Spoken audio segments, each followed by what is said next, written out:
Përshëndetje, si jeni? Si po kaloni? Uroj të jeni të gjithë mirë. Isha duke përgatitur një material se çfarë t'ju shpjegoj në lidhje me burnout. Pra vendosa që sot të flas për burnout. Është ai efekti ku mbi ngarkohemi shumë për shkak sepse bëjmë shumë për një periudhë të gjatë kohe, më tepër se sa trupi dhe mendja munden, dhe i vuajmë pasojat duke përjetuar burnout ose atë konsumimin mendor, emocional, fizik.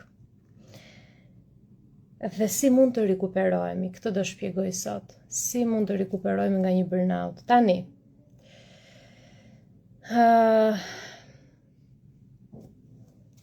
në lidhje me live-et që unë bëjnë në Instagram, kam vënë re që është mirë që i bëj për arsyen sepse shumë njerëz futen më vonë i shikojnë, nga që Instagrami kur unë jam live nuk dërgon njoftime dhe nuk shfaqem. Sado që unë jam live, profili im nuk shfaqet, kështu që çfarë bëj unë është i ruaj live-et dhe i postoj në YouTube. Dhe ka shumë njerëz që përfitojnë nga këto shpjegime aty në YouTube ose këtu në Instagram dhe i shikojnë më vonë.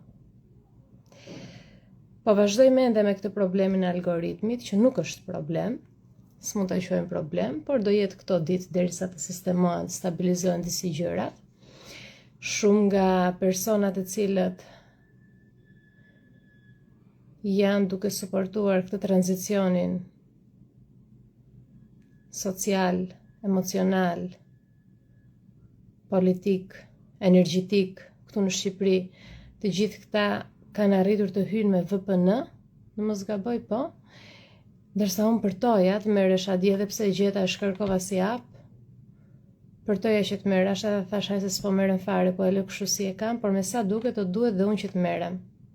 Ta rregulloj në mënyrë që të shfaqen të gjitha postimet e mia. Tani,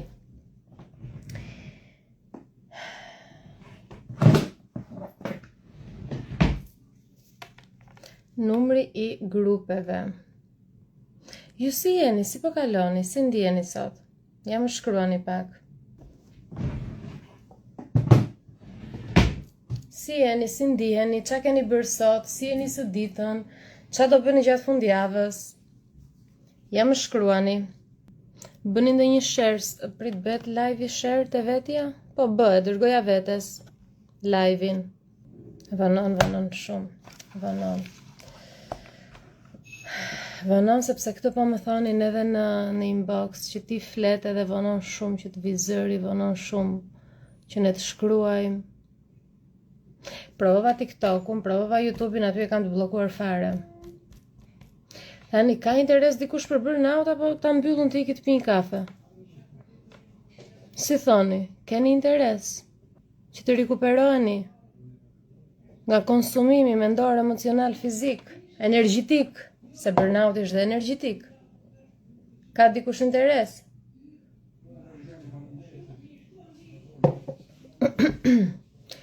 Maria. Lira thot çfarë teme është? Tema është si të rikuperohemi nga një burnout, si ta marrim veten kur jemi konsumuar për shumë gjatë, që kemi bërë për të tjerët për shumë gjatë, që jemi ekspozuar ndaj niveleve të larta të stresit për një periudhë të konsiderueshme. Geri, ti e që më takove të protesta, okej, me kënaqësi patjetër. Atëherë, disa më thon kemi nevojë. Ideja është këtu që Petriti thot çfarë do të thot burnout. Burnout, Petrit, është një term që përdoret në anglisht, që shqip, fjalë tamam nuk kemi si ta përkthejmë, por unë jam munduar ta shqipëroj në mënyrë sa më kuptim plot që të jetë e mundur, sepse nuk ka një term në gjuhën shqipe, po le ta quajmë një konsumim, kur konsumohemi.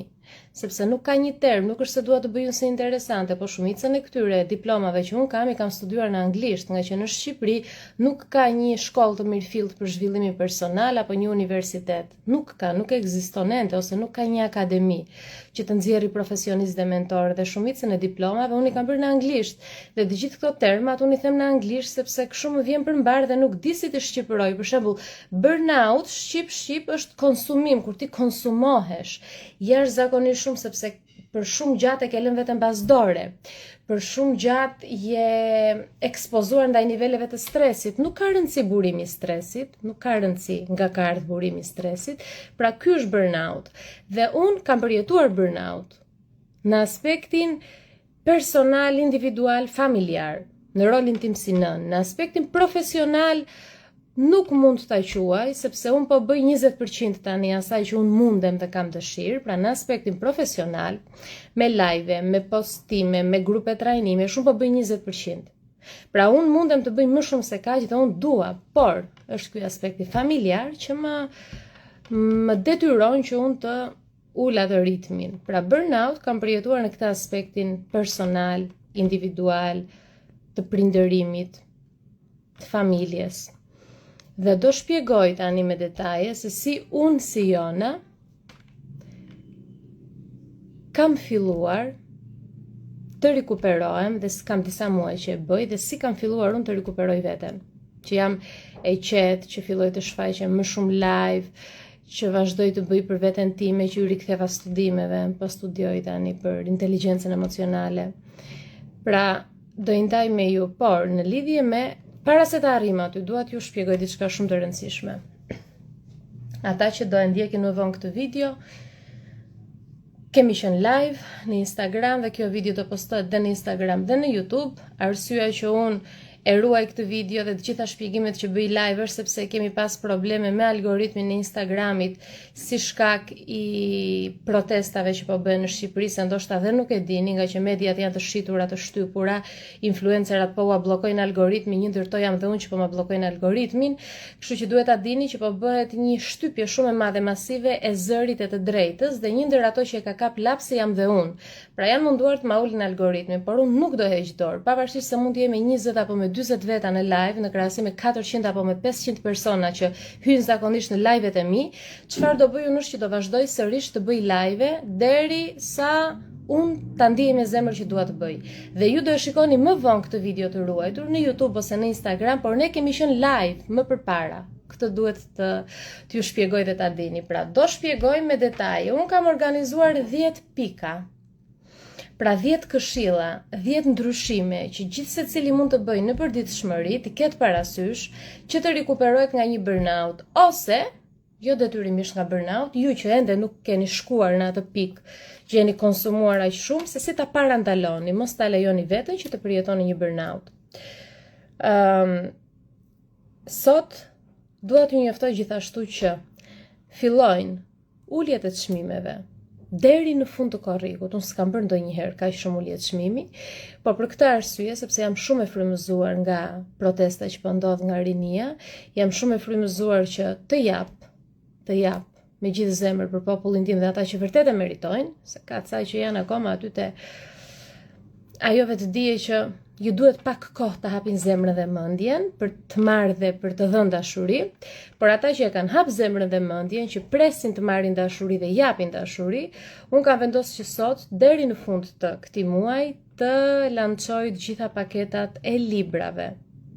Sepse dikush tha me një fjalë të thjeshtë më thuaj si të largoj mendimet negative. Është një lloj si të them unë ty me një fjalë të thjeshtë më thuaj si ta mësoj notin. Pra ta mësoj unë notin tani me një fjalë të thjeshtë. Do të thënë janë gjëra pa sens. Janë gjëra pa kuptim. Pra që të ndryshosh ti mendimet e tua negative nuk të ndihmon një fjali. Të duhen muaj edhe vite punë ndonjëherë. Dhe prandaj un kam bërë një libër dedikuar, është manual, nuk është libër, është mini trajnim, është formula nga fillimi në fund, se si ti ta kthesh një mendje negative në një mendje pozitive. Dhe nuk mjafton thjesht do e lexosh ti këtë libër edhe ndodhi magjia, sepse kur hap faqet e librit shpërthejnë ato xixat e dritës edhe ti do punosh me këtë. Do punosh me afirmime, do punosh me teknika shumë të rëndësishme që ndikojnë në formimin e rrugëve të reja neurologjike dhe jo vetëm, po dhe ndryshimin e sistemit të bindjeve. Pra me një fjalë të them se të ndryshosh mendjen, kur mua më ka marr vite ta ndryshoj mendjen time.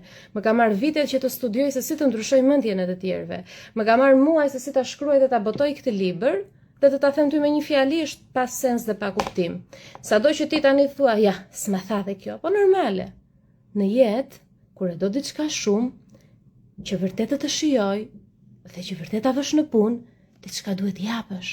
duhet japësh kohën tënde, duhet të lësh mbas dore ato gjërat e argëtimit që ti të merresh me diçka të rëndësishme.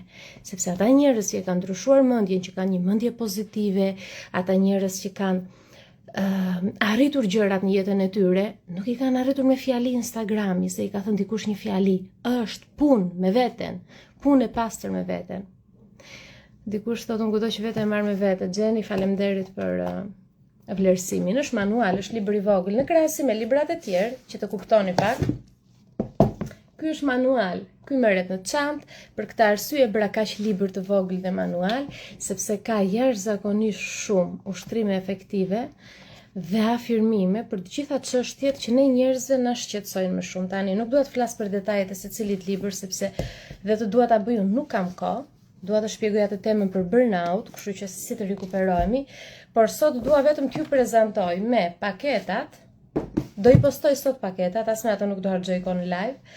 Me librat, këto janë librat. Transformo jetën tënde, ky është libri im i parë, te i cili është shpalosur gjithë rrugtimi im i zhvillimit personal. Këtu keni një rutinë mëngjesi, këtu keni mënyrën se si duhet ta mbyllni ditën, këtu keni mënyrën se si të gjeni guximin të shkëputeni nga e shkuara, këtu keni mënyrën se si mos të ndikoheni nga mendimet e të tjerëve, ose kur ju braktisin njerëzit, familjarët, të afërmit dhe ngeleni vetëm praktikisht. Këtu i keni të gjitha çfarë ju duhet për ta kaluar atë situatë. Ky është libri im i dytë, Në kërkim të lumturisë. Këtu është pasqyruar i gjithë rrugtimi im që kur kam qenë 9 vjeç, kur familja ime emigroi për herë të parë. Nuk është baza vetëm emigrimi, sigurisht që për një emigrant do ishte vlerë e shtuar në librarinë e tij patjetër, po për çdo njeri, sepse ky të jep guximin për të vepruar, jo vetëm në emigrim, në përgjithësi. Këtu kam dar pak nga ai fillimi kur na than për vajzën që diçka nuk shkonte te ky libër. Gjithashtu e kam nisur këtë libër kur kemi qenë në Spanjë, kur emigruam për të disajtën herë, dhe kur them emigruam, herë e parë ka qenë emigrimi i mbi jetesës për mua, që ka qenë në Angli në 2016. Çdo emigrim tjetër ka qenë për më mirë, për një nevojë emocionale dhe jo financiare, që të jemi qartë, por gjithçka e kam shpalosur te ky libër. Mini trajnim. Sikur më ke mua aty me vete për mendimet negative, sa herë ke mendime negative, sa herë ke pasigurit e vetja, sa herë shikon që frika e merr kontrollin dhe ti do që ti jesh pak më vendosur. Pra ne gjithmonë i flasim vetes pozitivisht. Pra një moment të caktuar i themi vetes që unë mund t'ja dal, po çështja është si ta mbajmë aty me këmbgulje atë mendimin, afirmimin pozitiv, si ta ngulisim në mendje atë mendimin pozitiv. Është ky libër, Manuali i mendimit pozitiv. Unë në rrjetet sociale u njoha si ajo vajza që menaxhoi ankthin pa medikamente dhe pa psikolog. U njoha jo vetëm në rrjetet sociale, po dhe në televizione, kur më dërgonin ftesa dhe unë me shumë kënaqësi i pranoja. Flasim këtu dhe para 6 vitesh. Dhe si një person që menaxhoi ankthin, faqja ime Instagrami dhe kanali im i YouTube-it ishin në dispozicion për shumë vite dhe janë ende në dispozicion për personat se si ta menaxhojnë gjendjen e ankthit pa medikamente dhe pa psikolog dhe pa u varur nga gjërat e jashtme apo dikush i jashtëm. Pra në trajnimet që unë ofroj, në librat që unë krijoj, në këtë vetdijen e lartë që unë predikoj në rrjetet e mia sociale, thelbi është që ti të lidhesh me veten, të lidhesh me Zotin, të lidhesh me fuqinë tënde, por për asnjë moment mos të mendosh që duhet të varesh nga një mentor, nga një psikolog, nga një trajner, nga një terapist. Dhe krijova manualin e menaxhimit të ankthit. Këtu është e gjithë rruga. E gjithë rruga se ankthi nuk është shaka, nuk është shaka, do me thonë unë tani e shikoj si një bekim, sepse ndodhi ankthi u zgjova, fillova të jetoj një jetë vërtet. Se deri atëherë nuk e dija çfarë jetë po jetoja. Ankthi nuk është shaka, është një periudhë shumë e errët, është një periudhë që kush e kalon, vetëm ai e kupton se sa pa shpresë ndihesh në ato momente. Dhe i gjithë rrugtimi është ky libër dhe përveç kësaj, këtë libër unë e kam botuar në 2024, do të thotë që kisha rreth 4 vite që mentoroja, 3 vite që mentoroja. Pra këtu janë bashkangjitur dhe teknikat shkencore, gjithçka që unë kam mundur ta ndërthur me eksperiencën time jetësore. Manuali i menaxhimit të ankthit. Nëse njeh diko se ke dikë në jetën tënde që vërtet e do dhe ka rëndësi për ty të vuan nga ankthi dhe nuk di si ta ndihmosh, është shumë e rëndësishme të mësosh se si ta ndihmosh, sepse unë vuajtjen më të madhe që pata atë periudhë që vuaja nga ankthi para shumë vitesh ishte fakti që familjarët, bashkëshortët dhe njerëzit që më rrethonin nuk kishin informacione dhe nuk dinin se si ta trajtonin anktin ose dikë që vuante nga ankthi. Kështu që është e rëndësishme të gjithë ne ta edukojmë veten. Këta janë libra që të edukojnë. Dhe kam krijuar në fund të 2025-s ditarin apo 2024-s, s'mbaj më tani, ditari i manifestimit.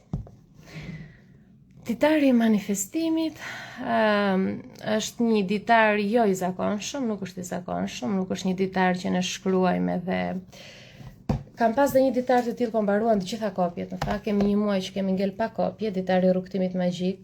Ai ishte me 365 faqe, ishte për gjithë vitin, po ai mbaroi, ndërsa ky është për 3 muaj. Pra si të manifestojmë në 90 ditë një dëshirë specifike që ne kemi. Unë kam lënë 1 deri në 5, po 1 është idealja. Dhe kur flasim për manifestim, flasim për shkencën e manifestimit, sepse për të manifestuar plotësisht duhet një ndërthurje e punës psikologjike me punën fiziologjike dhe punën energjetike. Do të thotë që ti me mendjen tënde i jep formë dhe i jep një drejtim të caktuar biokimisë së gjakut dhe përpasoj reagimeve emocionale dhe përpasoj fushës tënde të energjisë. Pra këtu nuk janë kaq të komplikuara të librat, po kjo është baza se si janë krijuar. Ndërsa ti merr produktin përfundimtar me teknikat dhe me ushtrimet që ti manifeston shumë thjesht për 3 muaj. Ka pas shumë rezultate manifestimi me këtë ditar dhe me këto teknika. Unë kështu i manifestoj gjërat e mia në jetë, sepse jeta është e rrëmujshme, kur je prind, kur jeton në Shqipëri, kur ka diçka të tillë që siç është protesta ose këto, e ke parasysh eventet sociale ose familjare, normalisht që vjen një moment ku ti bësh lëmsh me dëshirat e tua dhe mendimet e tua. Kështu që më mirë kanalizon energjinë në një ditar dhe je e qetë ti çdo mëngjes, bota vërtet mund të jetë në lëmshin e vet, ndërsa ti tërhiqesh në atë fluskën tënde të pozitivitetit dhe ulesh dhe plotson ditarin e manifestimit. Kisha kohë pa e hapur, të them të drejtën. Tani u kujtova që kam shumë kohë pa ulur të manifestoj. E di që duhet të ulem. Gjithsesi është dhe libri i recetave. Gjithashtu dhe ai janë shitur të gjitha kopjet, kanë mbaruar, kanë ngel vetëm versioni PDF. Kështu që të gjithë këto libra, paketën, në kombinime të ndryshme, sipas nevojave dhe dëshirave tuaja, i keni me ulje, po do i postoj pak më vonë sapo të mbyll live-in, se tani dua të shpjegoj pak për burnout, se si të rikuperohemi. Kështu grupi.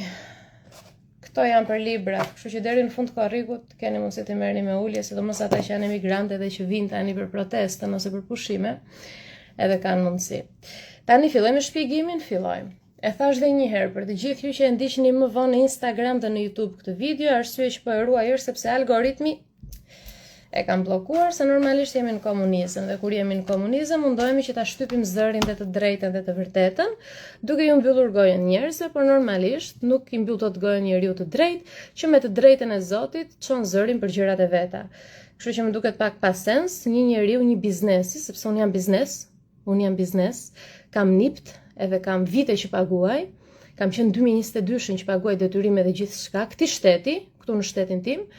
Vetëm se unë vendos të dal pro protestës, më duket pa sens që të bësh këtë gjë, sepse ky Instagram është hapur nga unë, kur isha jashtë Shqipërisë, dhe është hapur si një individ i lirë për mos të varur kurrë nga partitë politike, nga komunizmi dhe nga këto mendësitë e kalbura të prapambetura të politikës shqiptare.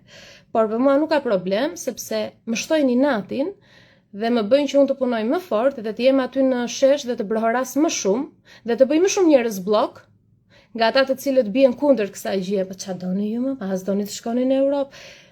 E bëjnë nga vetëdia e ulët, apo e bëjnë sepse kështu kanë interesin, unë nuk e di. Për mua si jona unë dua pastërti, dua energji të pastër, dua njerëz që lodhen për t'i arritur ëndrat e tyre. Më pëlqejnë njerëzit që lodhen për ta bërë atë shtëpinë, njerëzit që lodhen për ta blerë atë makinën, njerëzit që lodhen për ta arritur fëmijën, jo ata që i presin gjërat gati. Dhe për sa kohë unë jam me këto parime, njerëzit që s'kan këto parime, për mua nuk vlejnë, nuk ekzistojnë në botën time. Nuk po them pse nuk e suportoni protestën, bëni çfarë të doni, është e drejta juaj. Thjesht më duket pas sens të gjithë kjo lufta që bëhet me disa profile Instagrami. Kështu që ne vazhdojmë misionin, do rritet algoritmi, do rregullohet, do bëhet dhe Shqipëria nga e para. Kështu që më vjen keq për ju që deri tani keni arritur me miqe, me shoke, me servilizma, kështu që shijojeni edhe pak ditë të fundit këtë qylin. Qylin shijojeni edhe pak ditë, se pastaj do futemi në një vend evropian. Do duhet të punosh, do duhet të presësh radhën, do duhet të durosh. Se në çdo vend tjetër shkon ta mjeku prit radhë, jo e njohun këtë, jepi një lek, s'ka më. S'ka, në asnjë vend, në asnjë institucion. Do presësh radhën, do punosh fort, do shpinë më të bukur ti puno më shumë. Jo ku të gjesh e të vjedhësh. Të gjithë duam, kush është ai që nuk do pasuri, që nuk do të ketë 30 vila? Po si më, pse do i kesh ti vetëm se do t'i kesh? Në këtë jetë duhet t'i japësh që të marrësh. Ç'a ke dhënë ti? Ç'a ke dhënë? Duhet t'i japësh që të marrësh. Kështu që mbyllim këtë temën e algoritmit dhe të protestave të dinjitetit njerëzor, sepse dinjiteti ka dhe diçka. Buron dhe nga prindi dhe shembulli që kemi parë. Dhe unë jam shumë e lumtur dhe mirënjohëse dhe krenare. Sepse prindërit e mi, se çdo prind shqiptar mund të kenë bërë gabime në rritjen tonë dhe në formimin emocional dhe psikologjik timin, sepse aq kanë ditur aq kanë bërë, po për dinjitetin nuk e kanë vënë kurrë asnjëherë dinjitetin në pikpyetje. Pa buk flinin dhe mbaj mend kemi ngel dhe pa lek dhe dorën nuk e shtrinin asnjëherë. Dhe nuk kërkoni të merrnin gjëra qyl, punonin. Më shkolluan mua, shkolluan vllajin dhe unë kam marrë ato parime. Dhe unë e di që të gjithë ju që keni dinjitet dhe doni një vend me të drejta, e keni marrë dhe nga prindërit tuaj dhe jam shumë e sigurt për këtë. Nuk është rastësi. Trashëgohen sa gjëra, trashëgohet, ka trashëgimi. E dini që dhe në aspektin emocional dhe në aspektin e traumave ka trashëgimi? Po, e kam studiuar me detaje, patjetër që ka trashëgimi. E dini që dhe frika trashëgohet? Nga brezi në brez, edhe 1% e frikës trashëgohet. Trashëgimia është e rëndësishme. Prandaj është shumë e rëndësishme që t'i dalim zot ndjenjave tona, çfarë ndjejmë ta bëjmë. Tani burnout, ta shpjegojmë pak, se dikush më tha në shqip, kur konsumohemi, kur e çojmë veten në vet konsumim, pra bëjmë aq shumë, duhet të dim diçka si fillim. Para se të ndaj ato 10 pikat me ju se çfarë na ndihmon edhe çfarë na i lehtëson, edhe si të rikuperohemi për më tepër, sepse burnout quhet një kushtëzim që të merr më shumë se një vit kohë për të rikuperuar. Nuk dua të trem paskënd që ju të mendoni që një vit çfarë do bëj unë, rikuperimi ndihet që javët e para, rikuperimi ndihet që muajt e parë. Por për ta parë atë rezultatin, merr më shumë se një vit kohë. Kështu që koha kalon gjithsesi më mirë të kaloj duke rikuperuar veten tonë fizikisht, bundërisht dhe emocionalisht.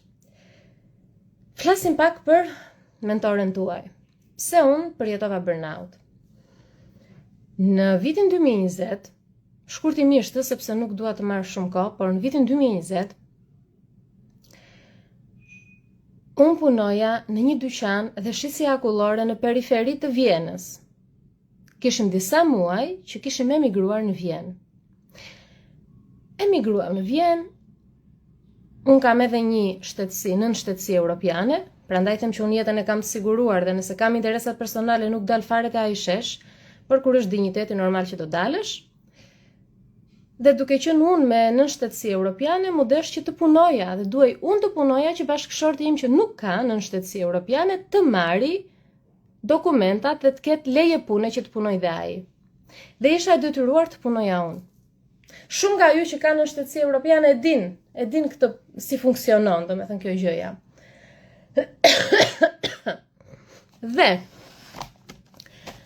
fillova punë te një dyqan akullore. E kam vëre disa herë, domethënë para disa kohësh ajo zonja dhe më ndiqte, ndoshta dhe më ndjek.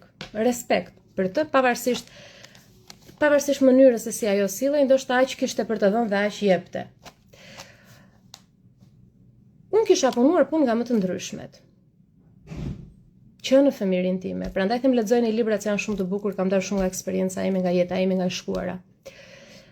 Dhe isha mësuar me punën dhe sidomos puna e vështirë që je në shërbim, kamariere, mua nuk më bënte përshtypje sepse kam punuar që 13 vjeç në bizneset e familjes, të kisha problem fare. Por nga ajo periudhë që punova te dyqani i akullores, deri në atë momentin do të thënë që nga momenti i fillimit që punoja te biznesi i familjes deri në momentin që isha te dyqani i akullores, kisha ndryshuar shumë punë të tjera. Shumë punë të tjera.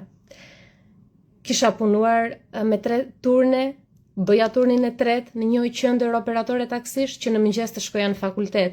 Prandaj kur një vajzë foli u preka, më tha dikush pse qave kur isha në protest, sepse tha janë shumë student tha këtu që punojnë natën, tha dhe studiojnë ditën, unë kam qenë një nga ato. Vija te mjekësia, bëja masterin paradite dhe natën punoja te qendra operatore taksish, dërgoja taksi në aeroport, dërgoja taksi në vende të ndryshme. Nga ndej punova recepcioniste në një spital shumë të madh, privat, këtu në Shqipëri. Nga ndej fillova punën në shtet si inspektore në Institutin e Shëndetit Publik, në Drejtorinë e Shëndetit Publik, punën në profesion. Dhe nga ndej shkova në Angli dhe fillova kamariere dhe pastroja dhe tualetet. Dhe unë punën te akulloria e kisha sikur pija një kafe, nuk më bënte përshtypje, sepse kisha një qëllim kur isha në Vjenë, edi të merrte dokumentat dhe të stabilizoheshim në si familje. Por,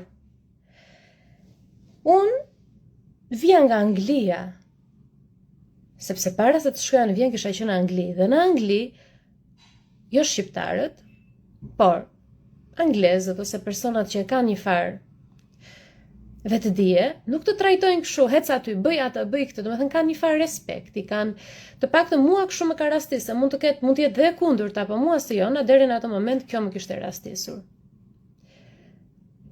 Dhe ajo zonja ishte më paguante 6 euro ora, 6 euro ora, e di që duket qesharake për në Europë, aq më paguante 6 euro ora.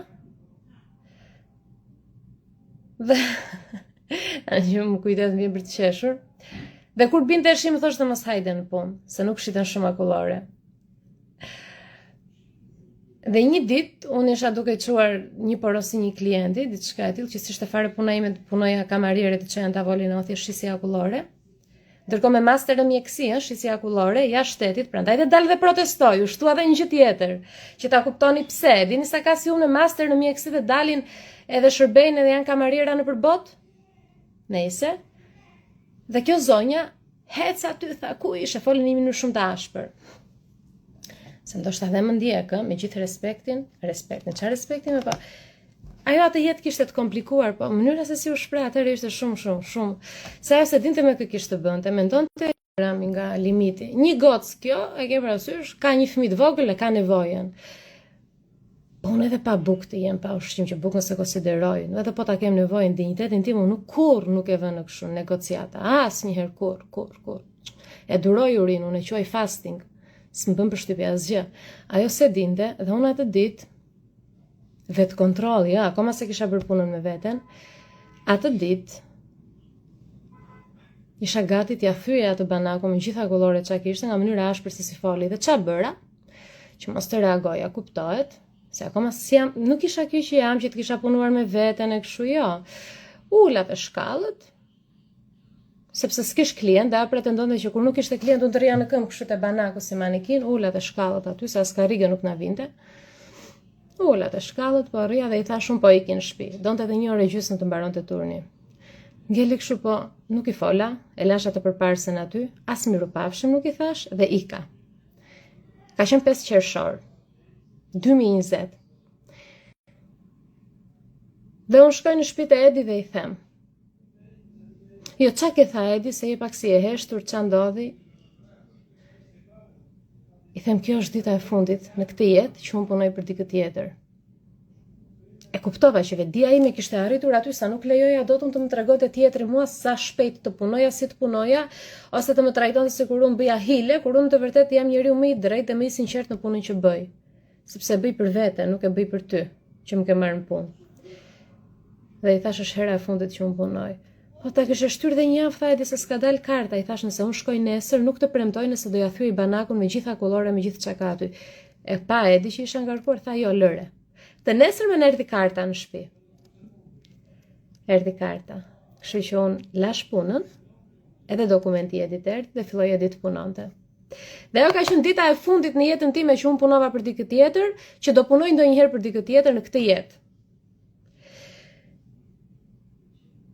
Por, nga 2020-a deri në vitin 2022, unë kam punuar jashtëzakonisht shumë për të qenë një mentore e denj, një trajnere e denj, sepse nisa me fitnessin në fillim, për të ofruar për njerëzit dhe kam ofruar shumë. Në vitin 2022, mora vesh që diçka nuk shkonte me vajzën. Dhe normalisht, si çdo nën, si çdo prindiri, sepse unë isha nën për herë të parë edhe 30 vjeç, nuk është se kisha ndonjë eksperiencë të madhe në mëmësi. Vajza ishte 2 vite, sa ishte 2 vjeçe e gjysëm.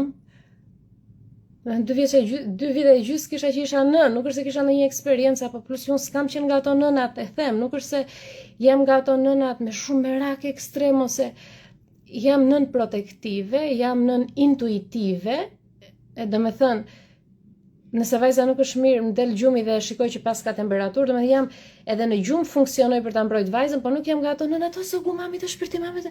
Nuk e kam atë prerje unë, ose të rrit 3 orë të luaj me fëmijën, me tasa, me gjëra, nuk e kam unë atë prerje, atë lloj durimi, ose nuk jam e tillë nën. Dhe nga që sisha e tillë nën, më duk pak e çuditshme dhe sisha gati, nuk është se isha gati në këtë gjën, por e mora me sportivitet. Në fillim më thanë që duhen syze. Ka nevojë për syze. Pastaj më thanë që ka vonesë në zhvillim. E solla në Tiranë në neuropediatër më thanë që s'ka asnjë gjë, ka vetëm nga ekranet. Ose e ka nga gjua që ja keni bërë lëmsh, në kopësht gjermanisht, në shtëpi shqip, televizorin e shikon anglisht. Dhe normalisht në 2022, kur mora të gjithë këtë goditje, më desh që të punoja me marshin e 5, sepse do dalte burnout. Dhe çfarë do të thotë të punosh me marshin e 5? Do të thotë që të vazhdosh të bësh rritjen personale, dëgjoja podcaste ndërkohë që gatuaja, ndërkohë që pastroja shtëpinë. Vajzës i jepja maksimumin e mundshëm me terapi, me gjithçka, po i bëja dhe vetë në shtëpi, mundohesha ta ndihmoja sa më shumë. Kisha një dhomë të shtëpia që e kisha bërë për stërvitjen e këto, aty mundohesha të isha 100% e pranishme për studentët edhe për personat që bënin klasat e fitnessit, me 100% sikur s'kisha halle, sikur nuk isha nën kur futesha aty. Dhe natën vonë shkruaja libra. Dhe punoja me marshin e 5, sepse dija që do vinte një ditë, 1, financa do më duheshin shumë për vajzën, 2, nuk mund të hiqja dorë, sepse 5 qershor 2020 s'do punoja kur për asnjë tjetër, s'ja lejoja dot vetes. Dhe 3, akoma më e rëndësishme, duaj mos të hiqja dorë, sepse 2 vite unë kisha dhënë gjithçka nga vetja aty brenda në shtëpi me një fëmijë. Stërvitje, ecje, vrap në natyrë, lexoja libra, ndiqja podcaste, morëm kredi në Vjenë që të diplomoheshëm si trajner fitnessi, pra kisha bërë kaq shumë si të hiqja unë dorë, vetëm se më thanë që fëmia ka vonesë në zhvillim. Te luftova. Hapa zyrë në Tiranë, u zgjerua stafi, bënim mbledhjet me stafin, botonim libra, çat. Ishte domethënë një gjë shumë, por unë po punoja me të pestin. Sepse ndërkohë që me vajzën po mundoheshim, vajza arritej. Dhe kur fëmia arritet, që ka vonesë në zhvillim ose ka autizëm, shfaqen më shumë elementet. Dhe ne jepni maksimumin, elementet po shfaqeshin më shumë.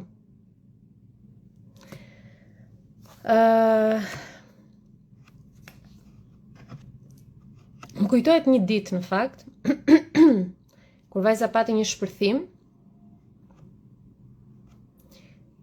prita, iku e di me vajzën nga zyra, iku dhe vajza që punonte si asistentja ime personale atë periudhë, doli dhe ajo nga zyra, e kam mbyll derën e zyrës nga brenda me çelës, dhe kam qarë në dysheme sa jam kënaqur. Kam qarë, u shkarkova, në të njëjtën kohë u lidha dhe me Zotin, dhe i premtova vetes që nuk do hiqja dorë deri sa unë ta kuptoja që po dëmtoja trupin. Por kur bëhet fjalë për fëmijën, fatkeqësisht ne vazhdojmë ta dëmtojmë shëndetin dhe prapë s'dim të heqim dorë. U çova, fshiva lotët, bëra gati laptopin, muzikën, boksin, filluam klasën e fitnessit, sepse isha edhe trajner e fitnessi. Duhej edhe të isha duke u buzëqeshur, duke kërcyer me vajza, duke u stërvitur. Kaloi ajo ditë, kaluan shumë ditë të tjera, kaluan muaj dhe kaluan vite, e mbylla dhe zyrën, u kthyem dhe në Sarandë sepse Tirana vajzës nuk i bënte mirë. Dhe aty u rrëzova. U rrëzova kur e kuptova një ditë që po bëja stërvitjen time të zakonshme dhe nuk po çoja dot girat, peshat, nuk po i çoja dot. Më kuputën duart, më kuputi gjithë trupi. Edhe aty e kuptova që diçka nuk shkonte me trupin tim, sepse unë kisha qenë 2020 që stërvitesha rregullisht edhe isha, do të thënë, e kam stërvitjen si oksigjen, pa aktivitetin fizik nuk funksionoj dot. Dhe aty hoqa dorë nga stërvitja. Filluan keq kuptimet me Edin, bashkëshortin, ata që nuk e njohin, mund ta ndjekin në Instagram, Eduard Kaca. Ka filluar dhe Edi bën ato reflektimet e veta si baba.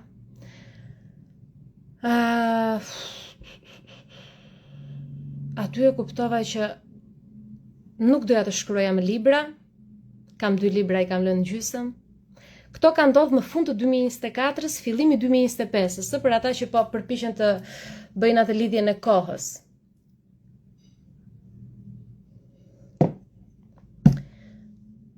Dhe u fokusova 100% e vajza, e çuam në një qendër.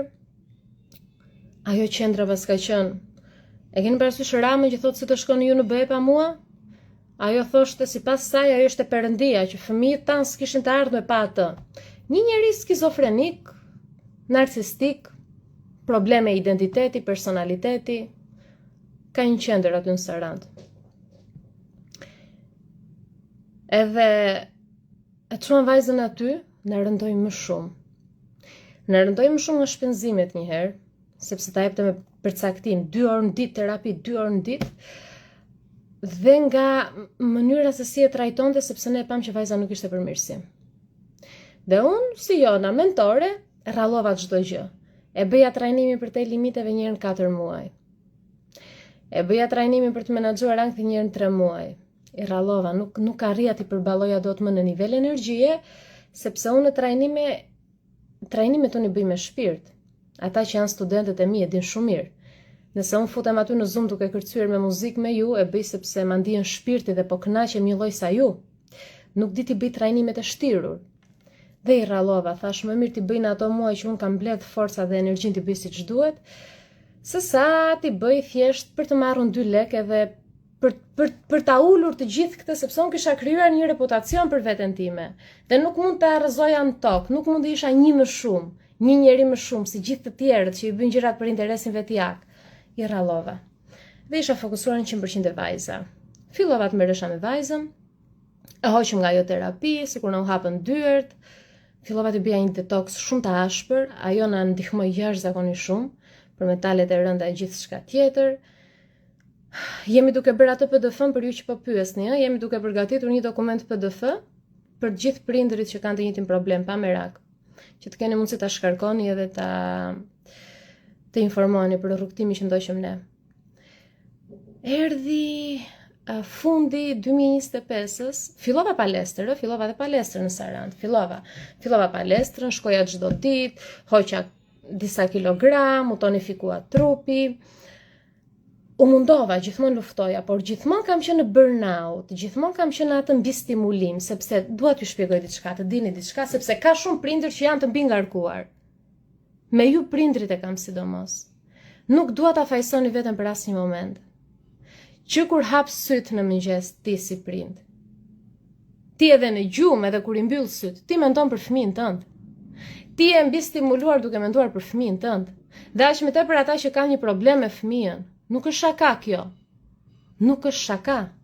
Kjo që ti bën, ti ke sakrifikuar jetën tënde në çdo aspekt, je bërë një robot pune, punon, nxjerr rrogën, punon, nxjerr lekët, bën pazare, gatuan, i ushqen fëmijët, i përqafon, i lan, ju jep dashuri, ju pret thonjt, ju kre flokët, ju tha flokët, i vën në gjumë, ju ndron çarçafe.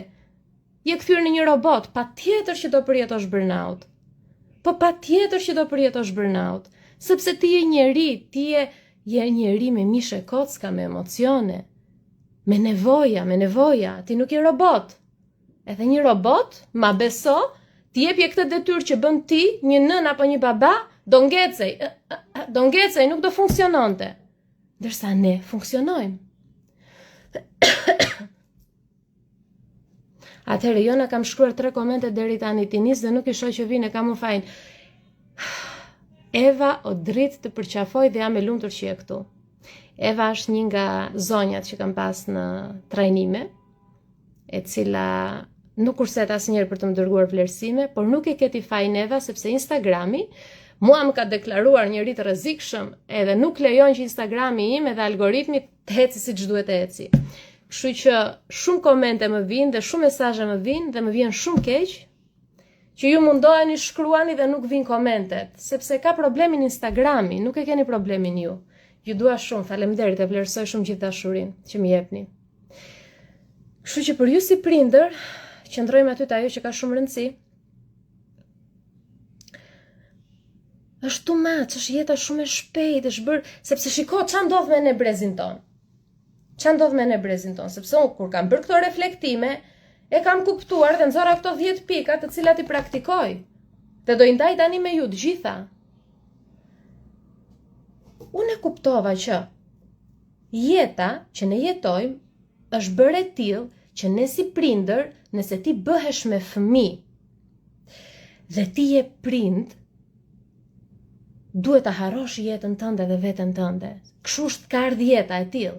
Por në të vërtet ti ke dëshira si prind, shumica janë me qira, qoftë në Shqipëri, qoftë në përbot. Ama ti si prind ke shumë dëshirë, do i lexoj komentet një nga një në fund të gjitha, pa merak. Faleminderit shumë për çdo koment.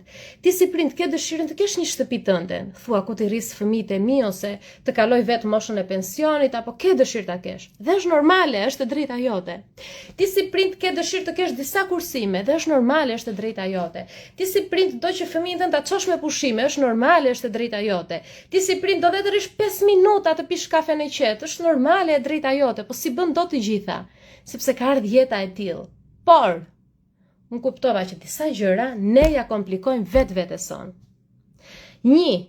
Si fillova unë të rikuperojmë nga burnout? Më keni parë mua në muajin e fundit? Jo muajin e fundit, që mos të tregojmë kaq. Nuk e di sa kohë kam unë në Tiranë. Një 10 ditë, 2 javë, 10 ditë ndoshta? Po. Më keni parë mua? Qa vesh? Kam 3 gjëra kryesore që vesh. 3. Aq mora, ka marrë një valizhe 4 ore të vogël me rrobat për vete, vajzën dhe Edin. Laj thaj. Pra kur më shikoni me të njëjtën bluzë, nuk do të thotë që unë vesh të njëjtën zhele për ditë ashtu si është. Unë e laj, e thaj dhe e vesh prap. Çfarë bëra? Hoqa çdo rrobë të mundshme që e kisha me 2 mendje. Hoqa çdo rrobë të mundshme që nuk më bënte të ndihesha mirë kur e vishja. Dhe vendosa të mbaj vetëm 3 gjëra. Pra unë nuk dua që njerëzit të shikojnë sa bukur kombinohen, po unë dua të jem rehat, sepse kur ti trurin e vendos përballë zgjedhjeve të vogla, të përditshme, aty ke krijuar një hapësirë shumë të madhe për ta konsumuar energjinë tënde me gjëra kot. Dikush thot ka shkëputje, po pse më ka shkëputje? O grupi, po shkëputet apo më ndiqni?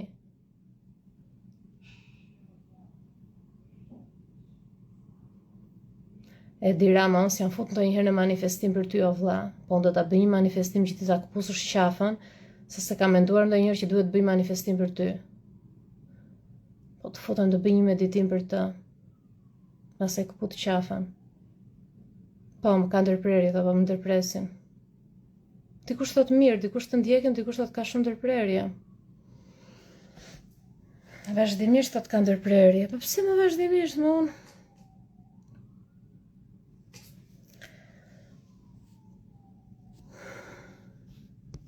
Të provoj këtë opsionin tjetër me internetin.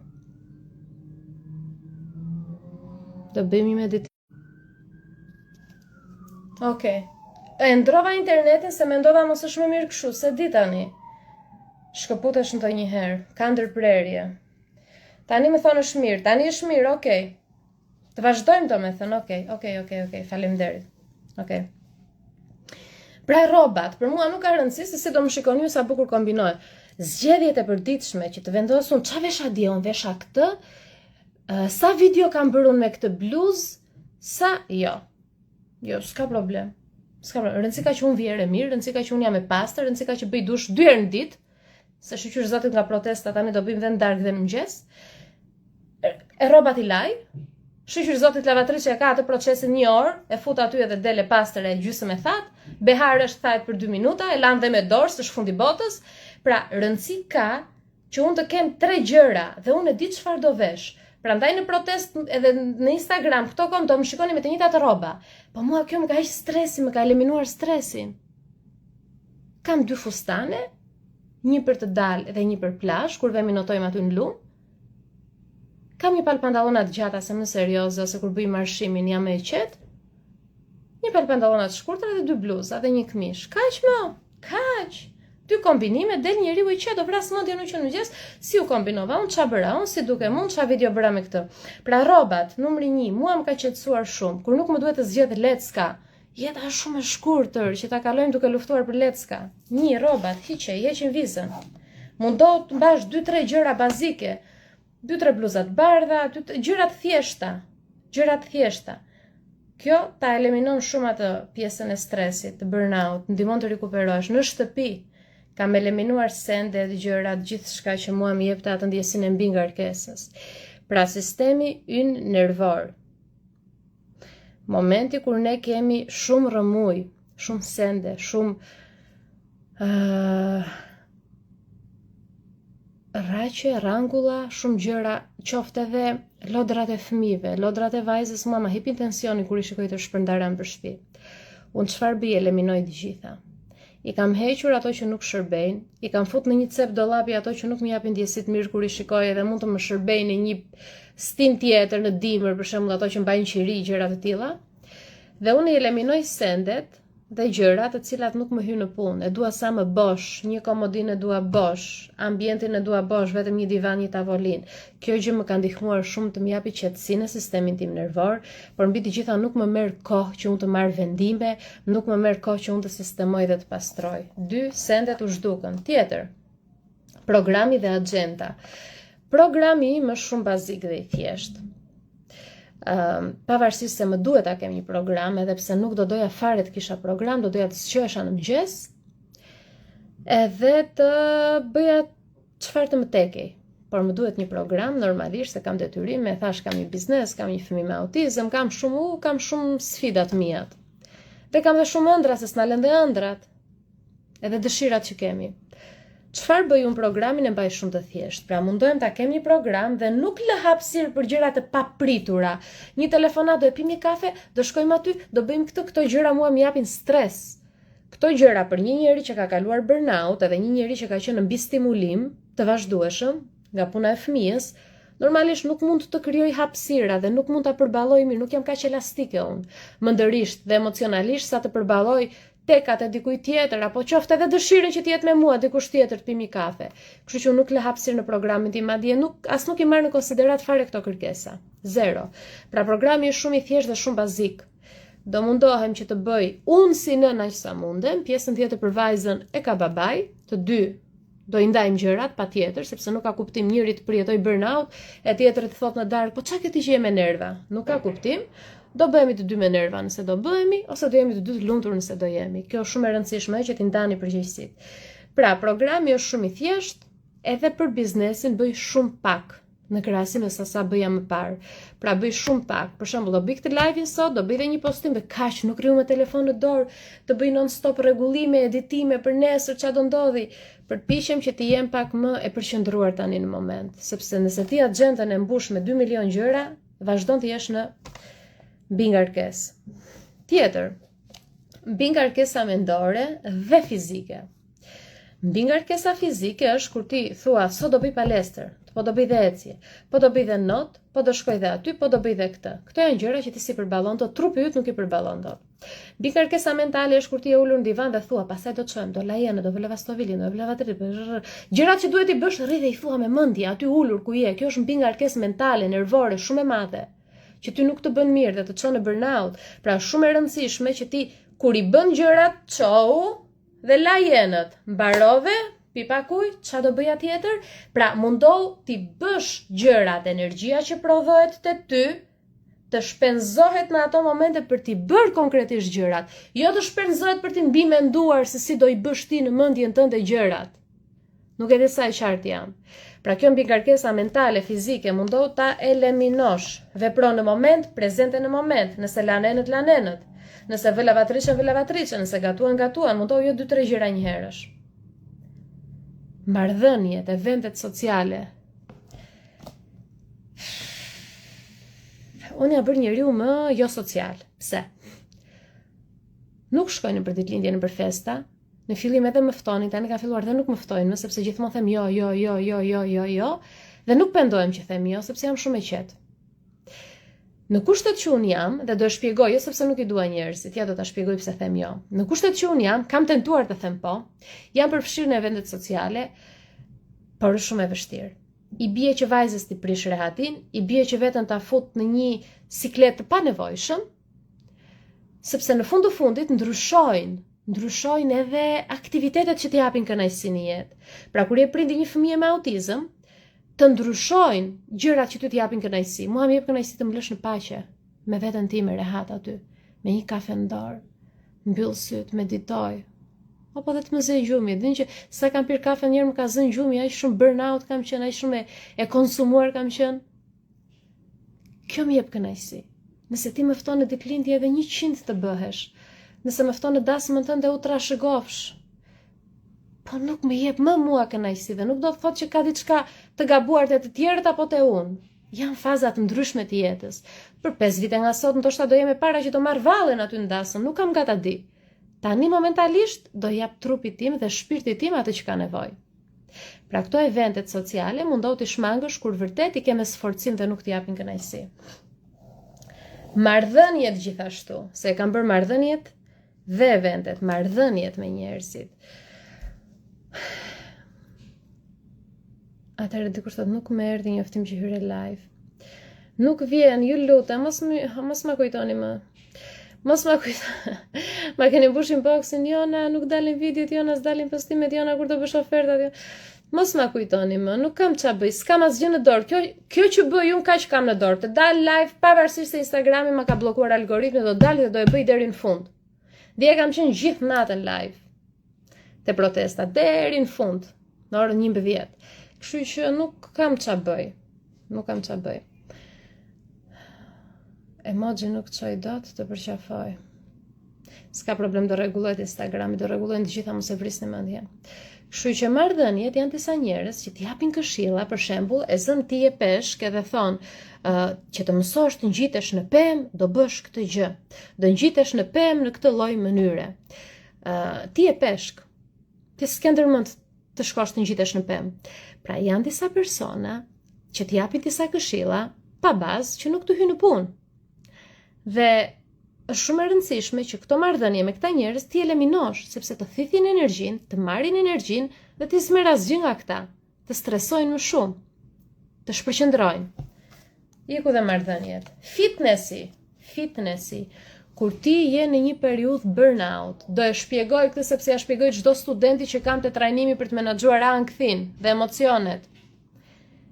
Ka njerëz që kanë qenë pasiv për shumë gjatë, ajo kam qenë dhe unë, që kur linda vajzën, deri sa emigruam në Vjenë, isha totalisht pasive. Dhe normalisht që kur shkova në Vjenë, fillova fuqishëm, stërvitje me pesha, fillova të studioja, fillova të besha mentore. Por një njeri që ka kaluar burnout nuk mundet ta shty veten kaq shumë, sepse tashmë e ke shtyr, duhet të tërhiqet pak. Të bëj më pak, t'i japi vetes më shumë kohë, më shumë mirëkuptim, më shumë qetësi, më shumë ngadalësi në të bërit të gjërave, më shumë dashuri, më shumë pranim. Pra fitnessi në këtë rast, unë nuk sugjeroj që ti të bësh nami në palestër, e ti të bësh nami me klasa fitnessi nga shtëpia, dhe të ndjekësh ritmin e dikujt që ka 5 vite, që vetëm rrit fëmijët në shtëpi, me gjithë respektin, ashtu kam qenë dhe unë, po s'ka bërë gjë tjetër. Gatim rrit fëmijë, gatim është tjetër gjë të gatuash të rritësh fëmijë, dhe tjetër gjë të gatuash të rritësh fëmijë, të punosh, të ndërtosh biznes, të shkruash libra, të digjet qarku. Pra në rastin tënd që ke bërë kaq shumë gjëra, fitnessi do jetë diçka që të relakson, do jetë një ecje e gjatë, do jetë një notë dhe jo ai notë që të dali shpirti siç bija unë 10, mundohesh sa më shumë notë, se do dobësohesh unë për brenda një orë që bija një orë notë. Notë që të qetësoj, ti ke nevojë për të ndier safe e sigurt. Një njeri që ka përjetuar burnout, që është i konsumuar totalisht, ka nevojë për siguri. Siguri në trupin e vet. Pra ti ke nevojë për siguri dhe të bësh atë stërvitjen intensive, kardio intensive, zumba, aerobi, nuk t'i sugjeroj. Unë jam trajnere fitnessi, kështu që këto janë me bazë, këto këshilla që ja për fitnessin, nuk është se jam dikush nga Instagrami por flas për fitnessin. Kam 6 diploma në fitness, kështu që pa merak. Ty do të ndihmonte një stërvitje me pesha të moderuara, 2 deri në 3 kg, dhe të bësh një program stërvitje 3 deri në 4 herë në javë. Dhe të bësh ecje të gjata të ngadalta ose not që të jep edhe relaks. Këtë do ta sugjeroja unë se ti përjeton burnout. Kjo mua më ka ndihmuar shumë. Hiku dhe kjo. Natyra. Natyra është shumë e rëndësishme. Pemët sidomos, të ecësh zbathur, tani që është e plazhi në rër, të ndihmon, është detoks shumë i mirë, është shkarkim shumë i mirë, ta pastron aurën, ti balancon çakrat, ta qetëson mendjen, aktivizon sistemin nervor parasimpatik, gjendjen e krijimit, ndihesh më sigurt, aktivizon nervin vagus, sidomos pemët kur përqafon një pemë. Mundoni të qëndroni në natyrë sa më shumë që ju të keni mundësinë, sikur 5 deri në 10 minuta në ditë. Sa më shpesh të rish në natyrë aq më qetë do jesh edhe rikuperohet trupi edhe sistemi nervor pa bërë asnjë gjë ti. Pra natyra është e vetmja gjë që nuk është nevoja të bëjmë ne diçka. Thjesht çoje trupin tënd aty, mbyll syt, shijoje dhe rregullohet vetë trupi dhe sistemi nervor. Vetëm natyra e bën këtë gjë për njeriu. Celulari, ekranet t'i japin një sforcim shumë të madh, krahasimi me të tjerët, duke parë orën gjithmonë te celulari, duke u munduar të bësh më shumë, të tjerët po ecin, pse unë kam ngecur, unë kam qenë ndryshe, pse jam tani kështu. Sa më larg ekraneve, rrjeteve sociale, përdori për punë, përdori për biznes, siç po i përdor unë, përdori nëse do të shikosh diçka që të ndihmon që ti të zhvillohesh, të evoluosh, por jo që të kalosh kohën. Koha nuk do kaloj më në rrjetet sociale, të lexosh libra, kjo gjë të ndihmon. Mund ta zvendësosh me libra. Dhe me këta libra sidomos. Sepse do mësosh shumë për zhvillimin personal. Këtu kam darë, këto që po të shpjegoj unë ty tani janë 10% e çfarë ndaj në libra dhe në trajnime. Keni dhe trajnimet, oferta vazhdon deri në fund korrikut, i keni me shumë ulje të çmimit 3 trajnime për zhvillimin personal, me 70% ulje, edhe 6 seminaret. Para disa ditësh për herë të parë kam përqafuar një pemë dhe më beson në ndjeva një lehtësim qetësi totale. Unë kam 6 vite që përqafoj pemë, është tjetër nivel. Qa ka dash të shkruaj Jona këtu? Këtu ka dalë në pa i shkrimi im nga ato bankat e fakultetit mjekësisë. Nuk e di qa është nënta. Qa kam dash unë të them me këtë?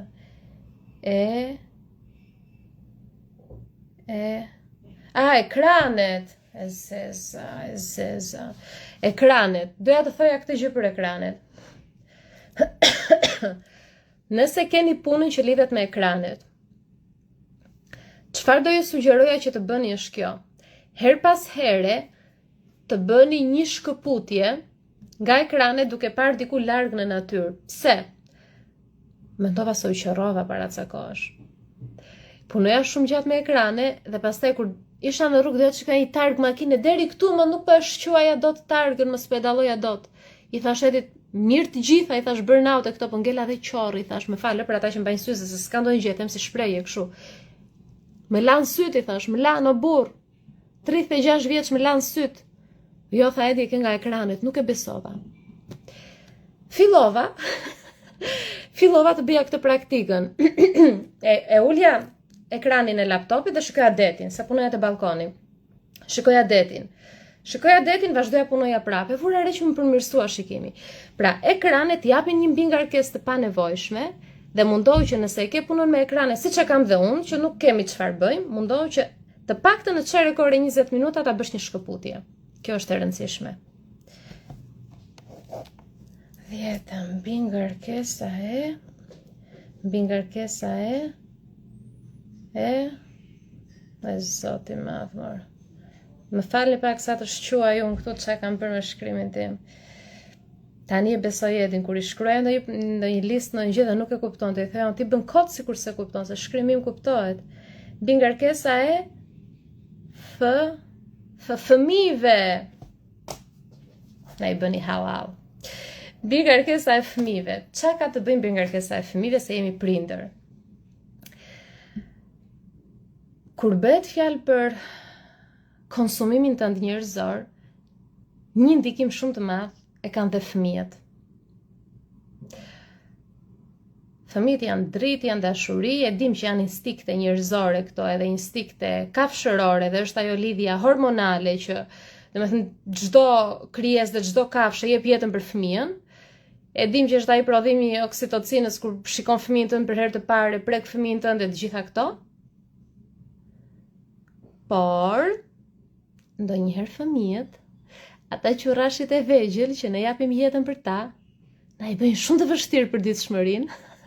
Kështu që për ty si prind, mua më duhet ta përmend këtë mbi ngarkesën e fëmijëve dhe mundohu të eliminosh ndjenjat e fajit, që apo bëj mjaftueshëm për fëmijën tim, apo jap mjaftueshëm kohë, apo jap mjaftueshëm gjëra, po bën mjaftueshëm për fëmijën tënd. Për sa kohë nuk e dhunon, për sa kohë nuk e bullizon, për sa kohë nuk e lën pasdore, për sa kohë nuk e kërcënon, i ka unë po s'bëre këtë, je duke bërë mjaftueshëm për fëmijën tënd, për sa kohë jep dashuri, pa kushte. E pranon për atë që është pa kushte, e do për atë që është pa kushte. Sepse ka shumë raste të tjera që po japin pafund gjëra materiale dhe nuk japin dashurinë. Dashuria është baza. Pra nëse ti fëmijës tënd jep praninë tënde pas një kusht, kaq që mjafton, ai fëmijë do jetë më i lumturi në botë. Kaq mjafton. Pastaj e thash, janë qurrashër të vegjël, kanë dhe aspekte edhe s'kënaqen kurrë. Se fillon krijimi i egos, zhvillohet egoja avash avash, e keni parasysh edhe fillojnë dhe atë individualitetin, mbi 10-11 vjeç, ata vetëm kërkojnë dhe nuk kënaqen ndonjëherë, nuk do të thotë që ti s'po jep mjaftueshëm. Është vetë natyra njerëzore që nuk kënaqet. Por do duhet të mendosh dhe për vete, sepse nëse ti konsumohesh si nën apo si baba, nuk ka më kuptim çfarë do japësh ti fëmijës tënd. Do komunikosh duke i çuar zërin, ndonjëherë do ushtrosh edhe ato presionet e panevojshme, siç bëjmë të gjithë gabim që i ushtrojmë. Kështu që është shumë e rëndësishme presionet e panevojshme, eventet e panevojshme, leckat e panevojshme, ngarkesën e panevojshme me biseda, me marrëdhënie me njerëz, mundohu të shmangësh.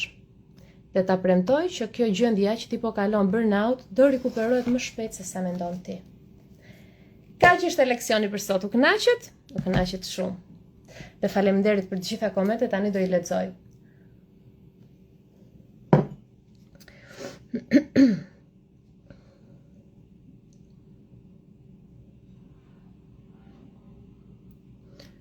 Dafina thot, mua më ka ardhur njoftimi për live-in. E shqyr, faleminderit o Zot. Por i kthehet algoritmi.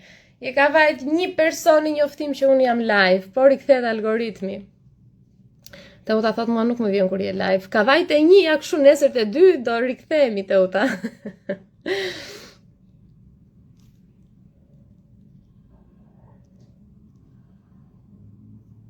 Faleminderit, jeni dashuri, jam shumë e lumtur që jeni këtu dhe kaluam shumë bukur bashkë. Njëri kujtes sepse shikoj që më keni pyetur ku t'i gjeni librat. Ata që janë në Kosovë dhe në Maqedoni, kemi mundësuar një pikë të librarisë në Kosovë, kështu që mos të paguani shumë postën. Ata të Kosovës e paguajnë 2.5 euro, të Maqedonisë 6.5 euro dhe keni mundësi që të merrni sa libra të doni. Ju sugjeroj të merrni tani në korrik që i keni të gjithë me ulje. Do i postoj pak më vonë paketat me ulje, këto janë librat e mi. Ndërsa për në Shqipëri është faqja libra transformues. Tani un po i bëj takt dyja faqet këtu. Libra transformues. Kjo është për Shqipëri, ndërsa libraria Kosovë, kjo është për Kosovë Maqedoni. Kështu që i keni aty dhe keni mundësinë që të kontaktoni dhe të porosisni. Tani, një shpjegim shpejt e shpejt. Prit marr celularin tjetër.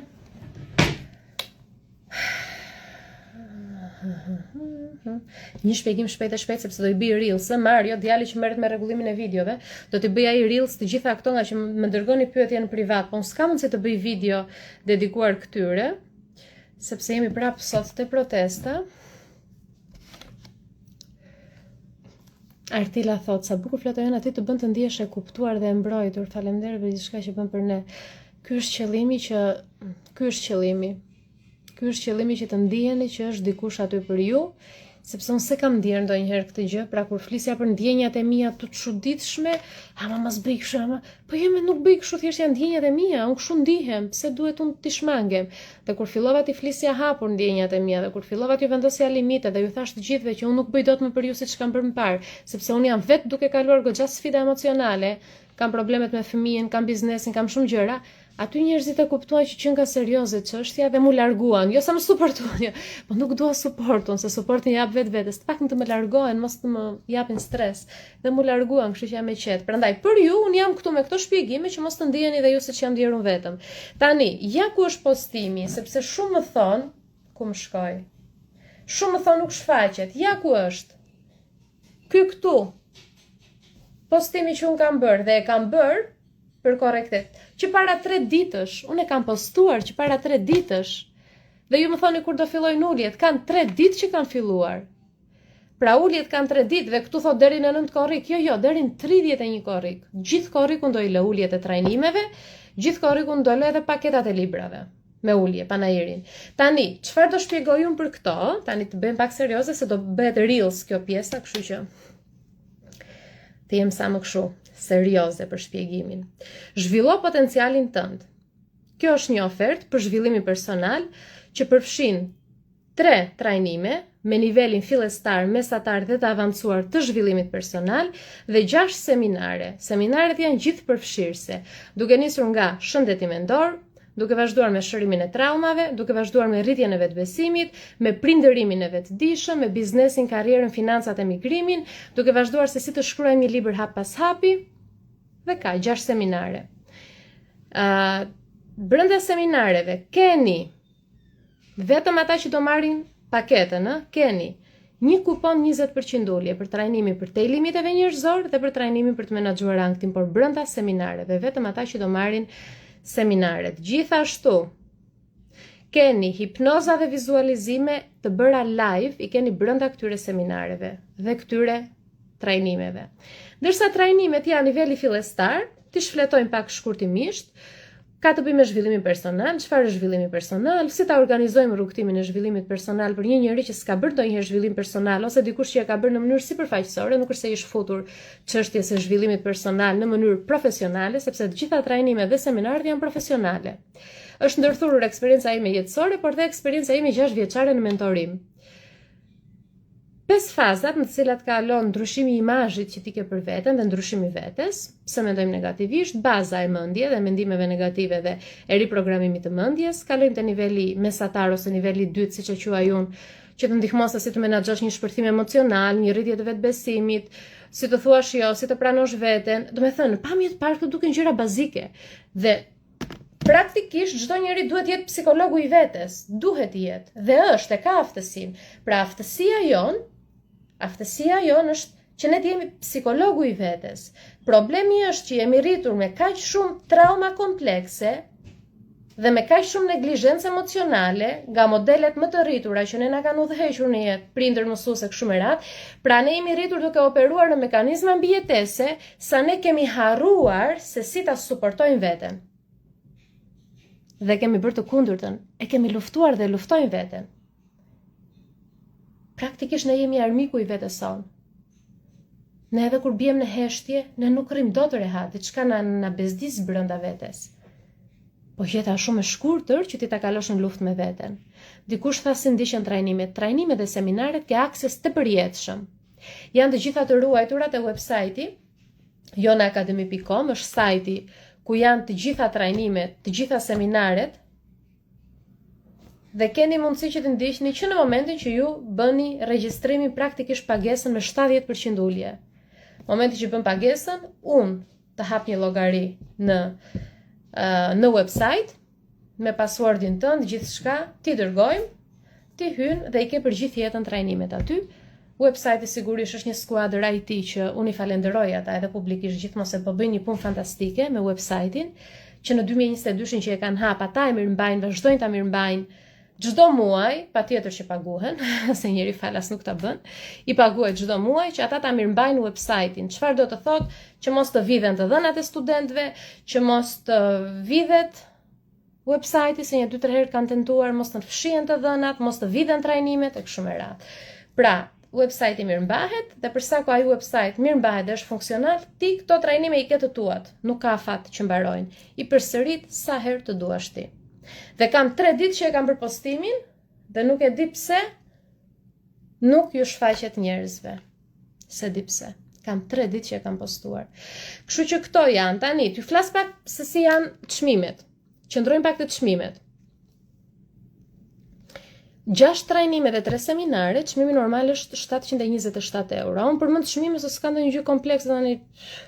Siç janë sasi, çmimi legu është një sasi e caktuar, nuk dua të heqim komplekset nga këtu, të flasim hapur me njëri tjetrin për çdo gjë, patjetër.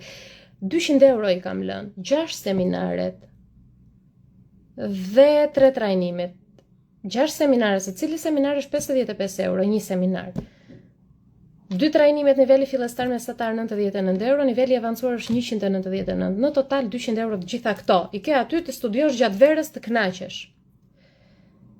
Kam lënë dhe vetëm 6 seminaret, sepse ka persona të cilët i kanë bërë trajnimet e zhvillimit personal, jam e vetëdijshme, sepse vjet ka pas shumë regjistrime të këto trajnime dhe e di që ka shumë persona që i kanë bërë, ju kam lënë dhe vetëm seminaret. 6 seminaret 150 euro ose 3 trajnimet 150 euro. Pra keni 3 paketa, zgjidhni këtë doni ju dhe e kam postuar në Instagram. Kështu që hyni te profili im ose do e shpërndaj prapë në story që të keni mundësi, sepse ndoshta te profili nuk shfaqet, nuk e di. Kaq kisha për momentin. Librat ju njoftova, trajnimet ju njoftova, burnout 10 pika se si ta rikuperoj me shpjegova. Jona, të lutem. Unë kam nevojë të bëj trajnimin efektiv me ju, cila nga paketat është. Tani, trajnimet, këto trajnime që janë me ulje, nuk janë trajnime individuale me mua, pra janë trajnimet që unë i kam shpjeguar, janë trajnimet që kemi qenë live kur i kemi shpjeguar, ke gjithë jetën akses aty, por nuk janë 1 me 1 me mua. Trajnimet 1 me 1 me mua, sigurisht kostoja është shumë herë më e madhe, janë trajnimet që unë i vazhdoj vetëm në periudha të caktuara të vitit, nga ky burnout i uruar që dua të jem sa më shumë në top form për studentët, për ju. Kështu që në shtator fillojnë trajnimet 1 me 1 me mua, ndërsa këto trajnime, ato që janë 1 me 1, ke 20% ulje nëse merr këto brenda seminareve, sepse i kam dhënë tashmë ulje, nuk është se po e jap për ju. Janë 2 seminare që i kam bërë që atëherë dhe kam thënë, ata që bëjnë këtë seminar kanë 20% ulje, pra nuk është se e kam bërë tani strategji që ta kuptoni, janë tashmë aty uljet, kështu që tani pse mos ti përmend që dhe ta dini. Ata që marrin këto seminare dhe trajnime me ulje tani kanë edhe kuponin 20% për 2 trajnimet e avancuara që janë 1 me 1 me mua. Tani merre paketën me të gjitha, çfarë do mendosh? 2 paketa ka 150 ose 200, merr atë që të përshtatet më shumë. 150 ke vetëm trajnimet ose vetëm seminaret. Shiko, mua më pëlqejnë shumë seminaret, sepse janë për tema nga më të ndryshmet. Do me thënë është tamam ai rrugtimi i zhvillimit personal, por trajnimet janë tjetër gjë. Trajnimi është strukturë që ti të kuptosh si fillon ndryshimi që nga mendja, që nga emocionet, që nga traumat, që nga zakonet, që nga vetbesimi, regjimi ushqimor, çdo gjë me detaje. Kështu që shiko, çdo njeri e di vetë xhepin e tij, mundësitë financiare që ka. Unë kaq mund të bëj, do me thënë 70% ulje, nuk është se jep njeri 70% ulje. Unë u frymëzova nga protesta, dhe do bëj dhe këtë serin live sepse jam shumë e frymëzuar nga protesta dhe do vazhdoj të shpërndaj akoma dhe për protestën sepse ka shumë rini të bukur dhe shumë njerëz guximtar dhe shpirtra guximtar, por që kanë akoma dinjitet. Dhe për sa kohë ka shqiptar që kanë dinjitet, unë gjithmonë do jap me gjithë zemër dhe nuk do i numëroj grimcat me pikatorit çfarë jap unë, se e meritojnë. Për këtë kemi nevojë njerëz me dinjitet, njerëz që të çojnë zërin edhe njerëz që të shikojnë në sy kur flasin. Këta na mungojnë pak sot. Kështu që Gerta, shikoj vetë mundësitë e tua, vazhdoj më tej. Jola, faleminderit. Elisa, të përqafoj. Atëherë, Jona, sapo jam diplomuar për psikologe tani master, sipas mendimit tënd është master profesional apo master shkencor? Giulia, shumë suksese, të uroj. Varet ku i bën studimet. Tani do të them diçka dhe do jem shumë e sinqert me ty. Keq më vjen që do ta them, por pavarësisht çfarë do lloj masteri që ti të bësh këtu në Shqipëri, do të duhet dhe certifikime ekstra ndërkombëtare që ta përforcosh më shumë edhe rolin tënd akademik, po të përforcosh më shumë dhe aftësinë tënde për të kuptuar njerëzit, sepse unë kam mbaruar vetë në një nga universitetet në Universitetin e Tiranës, një nga fakultetet e Shqipërisë, Fakulteti i Mjekësisë. Dhe nuk ka rëndësi çfarë lloj masteri është në fundit, ato janë thjesht për të përfituar këta diçka më shumë. E rëndësishme është që ti ta marrësh atë diplomën e uruar, se ke investuar para dhe kohë dhe shumë vite, dhe pastaj ekstra të zgjedhësh një program diku jashtë ndërkombëtar që të fuqizosh pak më shumë të gjithë backgroundin tënd, sepse është shumë e rëndësishme, ma beso, unë në profesionin tim si Jona, shumë boshllëqe shikoja që ne kemi marrë nga shpjegimet në fakultetin e mjekësisë, shumë boshllëqe në krahasim me se si e trajtojnë dhe e shpjegojnë jashtë, sepse kur unë shkova në Angli bëra një konvertim diplomash. Dhe u interesova aty për të gjithë kurrikulum e gjithë shka tjetër. Kemi shumë boshllëqe ne këtu, kështu që mos e vrit shumë mendje, bëj atë që është ka më pak kosto, mos e lodh shumë veten, dhe atë që të merr më pak kohë, mbaroje, futi diplomat në valixhe, dhe gjej një vend tjetër evropian se ku të studiosh diçka më tepër, që të ndihesh ti më mirë. Ky është mendimi im I sinqert. Nuk e di nëse do të hyj në punë.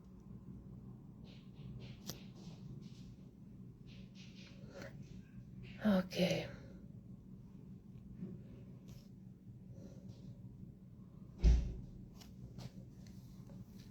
Artila thot vetëm mrekulli presim mezi pres të marrë pjesë në trajnimet e tua, ti dhe në një live jep shumë. Atëherë Elisa thot, unë bëra master shkencor dhe në Itali nuk më quajt fare. Elisa e di sepse edhe në Angli edhe në Vjenë unë konvertova diplomat. Ky është qëllimi im të punoja në profesion, por nuk është se nuk të njihet shumë. Qa vjen nga Shqipëria. Nuk kemi ende sistemne, nuk kemi ende sistemi që duhet kemi. Tani unë do ju sugjeroja që të punoni me librat, të punoni me këto trajnimet, të merrni dhe atë kuponin 20% dhe në shtator do shihemi te trajnimet 1 me 1. Kush do të punoj 1 me 1?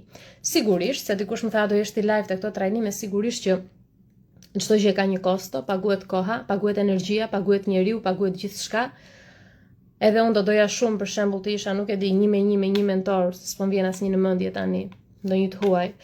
Por normalisht e di që duhet ta paguaj, sikurse paguaj mjekun kur shkoj 1 me 1, paguaj më tjetër që të marrësh atë seminarin, trajnimin që prap unë jam energjia ime është, unë jam që e kam shpjeguar më orë të tëra. Dhe tjetër që të më kesh mua aty vetëm ti. Normalisht që paguhet më shumë. Prandaj nëse do të jesh vetëm për vetëm me mua në shtator. Për momentin mund të mjaftohesh me live-et, mund të mjaftohesh me trajnimet e me seminaret që do jenë deri në fund të korrikut, edhe me librat. Aty është energjia ime, unë I kam krijuar dhe këto. Tani ju dërgoj shumë dritë, shumë dashuri, shumë përqafime, sot I lam kartat, bëm këtë shpjegimi për burnout, sepse ndjeva që shumë nëna dhe shumë baballar dhe shumë prindër kanë nevojë që të rikuperohen nga gjithë kjo, nga gjithë ky stresi që ne I ushtrojmë vetes son në përditshmëri. Elisa po. Unë do ta ruaj live-in tani, edhe këtu dhe në YouTube. Kështu që ju dua shumë. Kam shumë dashuri për gjithë secilin nga ju, mezi po pres të shihemi te sheshi sot e protesta në orën 7. Unë do jem që në orën 7 sot aty, sepse sot nuk bëjmë dot marshim. Dje bëm marshimin, arritëm deri te prokuroria, kur do shkonim te Treshi ku kanë arrestuar protestuesit.